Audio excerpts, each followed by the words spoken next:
Et dans le hadith d'Abi Huraira radiallahu anhu qui est rapporté par l'imam al-Bukhari et Muslim, le prophète sallallahu alayhi wa sallam a dit: le meilleur jour sur lequel le soleil s'est levé est le vendredi. Vous écoutez attentivement s'il vous plaît. Qui prononce ces paroles? Rasulullah sallallahu alayhi wa sallam.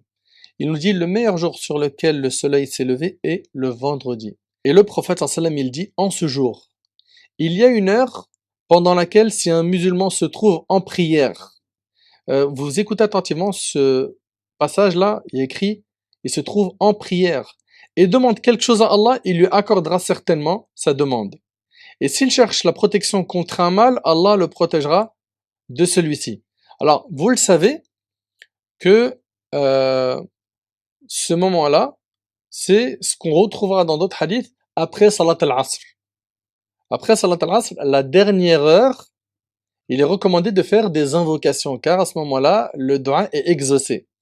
Mais vous le savez qu'après l'Asr, il n'y a pas de prière surrogatoire à faire, car c'est déconseillé de faire des prières surrogatoires après Salat al-Asr. La question est donc, comment comprendre en ce jour il y a une heure pendant laquelle si un musulman se trouve en prière et demande quelque chose à Allah? Les savants disent, il y a deux possibilités ici.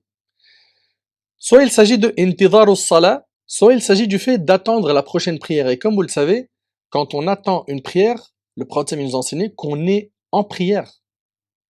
Quelqu'un qui rentre à la mosquée et qui attend la salat, il est déjà en salat. Ça, c'est ce que le prophète nous a enseigné. Donc, tu as déjà des récompenses pendant que tu es en train d'attendre la prière. Donc, ça a été une parmi les explications des savants. Il a été dit également, Aw mulazamatu du'a, que vous le savez que la prière, ça n'a pas que le sens de prier avec sujoud, ruku', qiyam, etc. Ça a aussi le sens de du'a. As-salat, parmi ses sens, il y a également ad-du'a. Donc ça donnerait comme compréhension de ce texte: en ce jour, il y a une heure pendant laquelle si un musulman se trouve en invocation et demande quelque chose à Allah, il lui accordera certainement sa demande. Ça c'est donc concernant ce magnifique hadith qui est rapporté par l'imam al-Bukhari, Muslim et d'autres. On a un texte où le prophète sallam, et c'est rapporté par l'imam Muslim, il a dit alayhi salatu wassalam, au sujet de cette heure qu'elle est entre le temps où l'imam s'assoit sur le mimbar jusqu'à la fin de la prière. Vous avez vu l'imam, quand il rentre dans la mosquée pour faire son discours, quand il s'assoit, jusqu'à la fin de la salat, le dua il est exaucé. D'accord? On a également un autre texte, Jabir radiallahu anhu, il rapporte que le prophète sallam a dit: durant le jour du vendredi, il y a 12 heures, pendant l'une de ces heures, tout musulman qui invoque Allah, il lui donnera ce qu'il demande. Cherchez-la dans la dernière heure après l'Asr, rapporté par Nasa'i, Abu Daoud et Al-Hakim. Et les savants finalement, ils se sont concentrés sur ces deux textes, les deux derniers que je viens d'évoquer. Soit c'est la dernière heure après l'Asr, soit c'est entre le temps où l'imam s'assoit sur le mimbar jusqu'à la fin de la prière. D'accord? Il y a les deux opinions.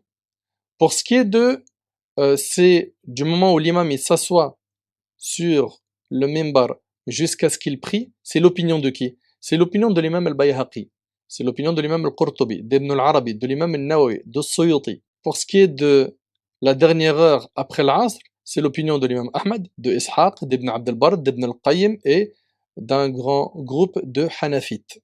D'accord? Et c'est aussi l'opinion d'Ibn Abbas radiyallahu anhuma. Qu'est-ce qu'on doit faire nous?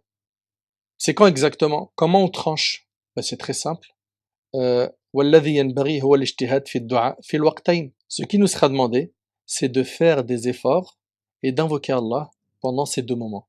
Quand l'imam s'assoit sur le mimbar jusqu'à la salat et la dernière heure du asr, hein, avant le maghrib. Vous vous concentrez pendant ces deux moments-là et vous faites des du'as.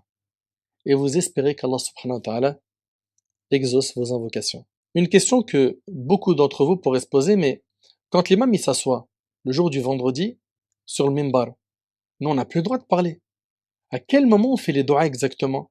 Cheikh Al-Uthaymin, rahimallah, il a détaillé cela. Comme vous le savez, quand l'imam il rentre dans la mosquée, il dit Assalamu alaikum. Il s'assoit. Tout de suite après, on enchaîne le adhan. Pendant le adhan, on fait pas de du'a. Qu'est-ce qu'on fait? On répète ce que dit le mu'adhin, n'est-ce pas? Sauf quand il dit Hayya ala salah, Hayya ala falah, on dit La hawla wa la quwwata illa billah. Après le adhan, les invocations sont exaucées. Donc ça, c'est le temps numéro 1. Fais des du'as. Également, quand l'imam s'assoit entre les deux khutbah, comme tu le sais, tu n'as pas le droit de parler pendant que l'imam fait son prêche, mais aussi quand il s'assoit entre les deux khutbah. Cependant, tu feras de du'a. Ici, pourquoi? Pour gagner l'exaucement de l'invocation parce que ce laps de temps est concerné par le hadith du prophète où il a dit quand l'imam il s'assoit sur le minbar jusqu'à la salat. Le premier moment, c'est après le adhan. Le deuxième moment, c'est quand il s'assoit entre les deux khutbahs. Le troisième moment, c'est pendant la salat, quand tu es prosterné. Comme vous le savez, le prophète sallallahu alayhi wa sallam, il nous a enseigné le moment où le serviteur est le plus proche de son Seigneur et lorsqu'il se trouve en prosternation.